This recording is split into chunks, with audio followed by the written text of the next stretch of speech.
Bueno, vamos a empezar a escuchar también las voces del Congreso porque fue una sesión, la de diputados, que se extendió hasta la madrugada, que termina aprobando el presupuesto, pero rechazando esos artículos que querían derogar la ley de financiamiento universitario y también la ley de emergencia en discapacidad. Vamos a tomar contacto con Karen Tepp, diputada nacional, que bueno, llega a un Congreso con esta agenda picante, ¿no? Hola Karen, ¿cómo va? Buenos días. Hola, ¿qué tal? Buenos días, ¿cómo está todo el equipo? Gracias por estos minutos, muy bien por acá. No, a ustedes. Bueno, siguiendo las instancias del Congreso, y te tocó llegar en unas... arrancar ya con todo, ¿no?, en la agenda. Sí, así es. Bueno, como ustedes dicen, anoche se trató el presupuesto para el año próximo. Como todos sabemos, ¿no?, los primeros 2 años del gobierno de Milei lo llevó adelante sin un presupuesto, teniendo y haciendo uso absolutamente discrecional y arbitrario de los recursos de todos los argentinos, bajo un plan y política de ajuste económico. Lo que el día de ayer logró es construir una mayoría para ahora darle un sustento legal a ese programa de gobierno basado en el ajuste y en el deterioro de la calidad de vida de los argentinos y de las argentinas. Por suerte hubo algunos elementos importantes a los cuales logramos ponerle un freno por tercera vez en este año. El Congreso de la Nación le dice al presidente Milei que tiene que cumplir la ley de emergencia en discapacidad y al mismo tiempo la ley de financiamiento universitario. 2 cuestiones muy sensibles que, bueno, como lo hemos visto en las últimas horas, una vez más, esa articulación entre lo que pasa en las calles, en las redes, en los distintos espacios donde los sectores sociales se movilizan y logran visibilizar el impacto que tienen las medidas de un presupuesto nacional sobre la vida cotidiana de las personas.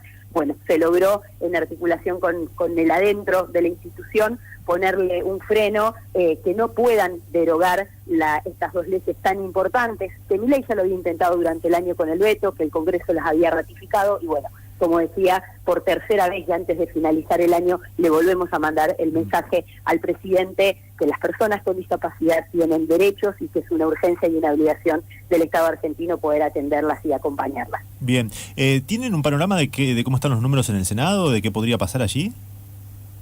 Bueno, yo creo que lo primero es lo que nosotros pudimos lograr en diputados. Creo que si hay algo que dejó la sesión de ayer y cuando uno lo iba viendo, digamos, la Libertad Avanza estaba confiada en que iban a sacar el presupuesto tal cual y ellos lo tenían previsto. Bueno, se encontraron con una oposición que logró construir también mayorías para ponerle un freno en estos aspectos. Creo que la misma actitud tiene que hacerse desde los senadores de la oposición en el Senado Nacional. Creo que lo más importante que nos deja el mensaje de ayer es que más allá de que la Libertad Avanza ganó las elecciones hace algunos meses nomás, hay un espacio que es el Campo Nacional y Popular que fue elegido y que le dio el mandato el pueblo argentino de ser una oposición a este gobierno, de presentar alternativas, porque esto también hay que decirlo. El bloque de Unión por la Patria presentó un dictamen de minoría alternativo, un presupuesto nacional alternativo al del gobierno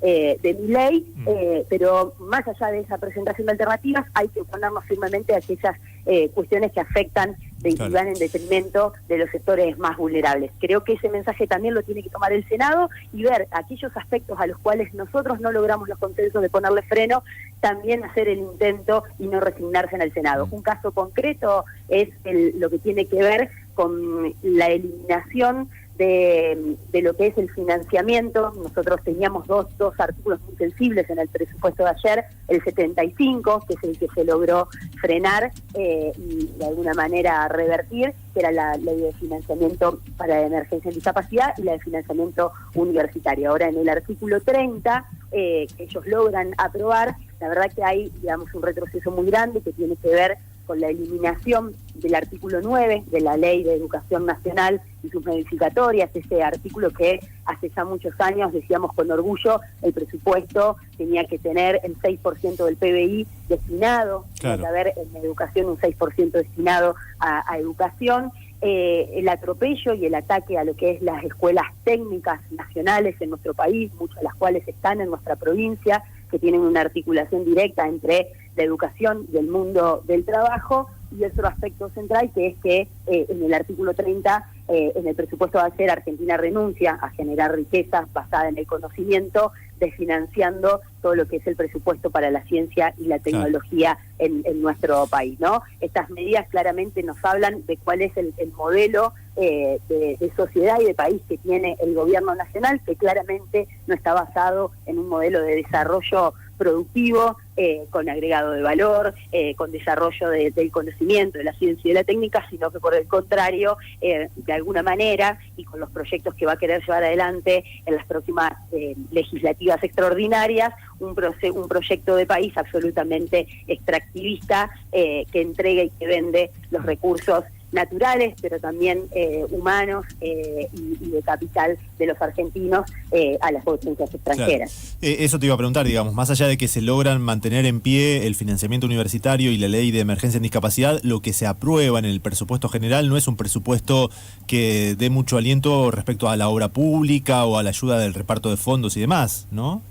No, claramente, digamos, un presupuesto es el fiel reflejo de, bueno, cuáles son las prioridades, las asignaciones y cuál es el plan de gobierno que tiene una gestión. En ese sentido, digamos, nosotros vamos a ver, y bueno, también en las próximas horas en mis redes sociales voy a tratar de ir compartiéndoles ejemplos concretos, porque la gente se pregunta, bueno, ¿en qué me afecta a mí un presupuesto, digo, sea municipal, provincial o nacional? ¿En qué me afecta en mi vida cotidiana, no? Uno lo ve y es como un debate que muchas veces queda cerrado en la discusión de políticos entre políticos o de cuestiones muy técnicas, incluso de los economistas, y la realidad es que, para ir a ejemplos concretos, en la provincia de Santa Fe, en la ciudad de Rosario, en la ciudad de Santa Fe, lo que tiene que ver con el transporte público de pasajeros, ¿no? Nosotros estamos hablando que desde que asumió Milei se recortaron todo lo que son las transferencias y los recursos de coparticipación para el Fondo Compensador de Transporte.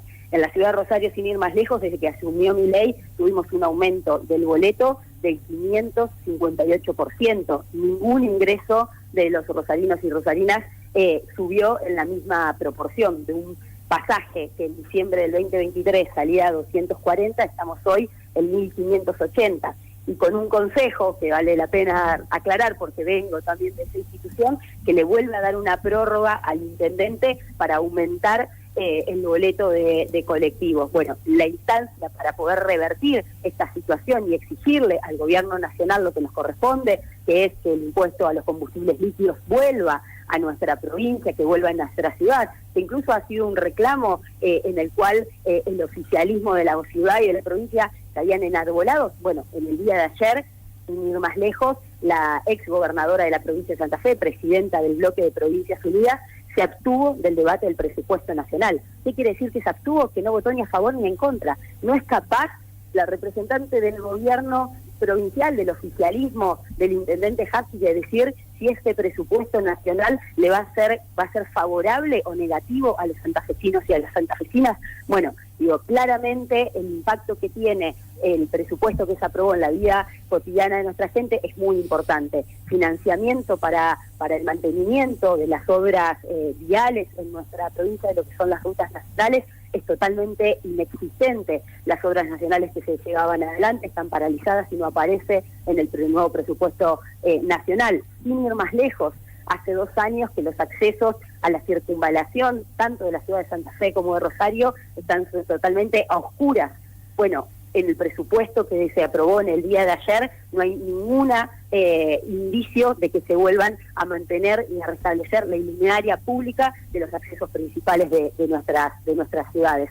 Creo que sin lugar a dudas es necesario pedagogizar de alguna manera y de alguna manera traducir lo que es las decisiones políticas que se toman en un presupuesto nacional en cómo después afecta nuestro día a día. Karen, y también decir que así como logramos sostener la ley de emergencia en discapacidad y también la ley de financiamiento universitario, logramos que se sostengan que las asignaciones familiares, que la asignación universal por hijo se sigan actualizando de acuerdo al índice de la inflación y no queden, como lo pretendía el gobierno nacional, a total arbitrariedad y discrecionalidad del presidente de la nación, y al mismo tiempo sostener también lo que son los subsidios al gas para el sur de la provincia de Santa Fe, que en caso de que se eliminasen hubiese tenido un impacto directo de tarifas tanto para los usuarios domiciliarios como para la producción y la industria. Creo que, cierro con esto, la demostración del día de ayer es que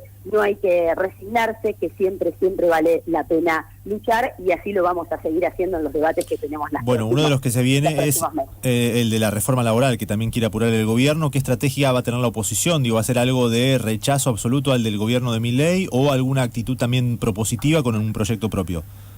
Mira, yo creo, digamos, nosotros vamos a tener siempre esta actitud, ¿no? Poder frenar los proyectos del gobierno nacional que claramente van en detrimento de además valores muy importantes de los argentinos y las argentinas, digamos. Es reconocido en el mundo y en América Latina lo que son los derechos laborales y de protección y el fortalecimiento que tienen las instituciones gremiales y sindicales de nuestro país en la defensa de los derechos de los trabajadores y trabajadoras argentinas. Eso es un ícono, es un valor que tiene nuestro país y que lo vamos a defender frente a todos los intentos de ataques que va a tener y que tiene el gobierno nacional. Así todo nosotros decimos, bueno, hay que hacer una discusión de reforma laboral, tiene que ser una reforma que lo que busque sea dar respuestas a las problemáticas que tiene el trabajo en el siglo XXI, no una reforma laboral que quiera llevarnos a una situación del siglo XIX. Entonces, en ese sentido vamos a trabajar como lo hicimos con el presupuesto, en las dos vías. Lograr los consensos mayoritarios en todos los aspectos que se puedan para rechazar el proyecto nacional, que claramente no busca generar más empleo, sino abaratar los costos de los despidos y al mismo tiempo discutir y construir con todos los sectores del mundo del trabajo las propuestas alternativas que vamos a llevar adelante y que vamos a seguramente establecer en un dictamen propio desde nuestro bloque y ojalá con el apoyo de otros sectores que sean realmente de oposición al gobierno de Milei y que no estén a disponibilidad de darle los votos cada vez que quieren llevar adelante este tipo de medidas que van en contra de nuestra gente. Bien. Karen, bueno, quedan muchísimos otros temas seguramente en agenda. Digo, ley de glaciares también es otro de los inminentes que quiere discutir el gobierno de Milei, derogar la ley de protección de glaciares, ¿no? ¿Eso cómo viene ese debate, Bueno, eso entró por el Senado, en ese caso en particular voy a estar afectada al debate porque voy a integrar la Comisión de Recursos Naturales junto a otros diputados y diputadas del bloque. Venimos haciendo ahí ya un trabajo de articulación con todos los que son los sectores ambientalistas, pero también productivos que han intervenido en su momento en la sanción de la ley de glaciares en el año 2010, que es tan importante para nuestro país, porque estamos hablando de la mayor reserva de agua que tiene Argentina y por eso la necesidad de la preservación, así que en las próximas es un proyecto que primero tiene que tratarse en el Senado, pero ya desde ahora los diputados y diputadas de Unión por la Patria estamos trabajando, preparándonos para que en caso que ese proyecto llegue a la Cámara Baja podamos tener una postura y una construcción de estrategias comunes que evite la entrega de esta reserva y preserve la reserva de agua más importante que tenemos en nuestro país. Bien. Karen, te agradecemos estos minutos con la radio, Muchísimas gracias. No, muchísimas gracias a ustedes. Hasta luego.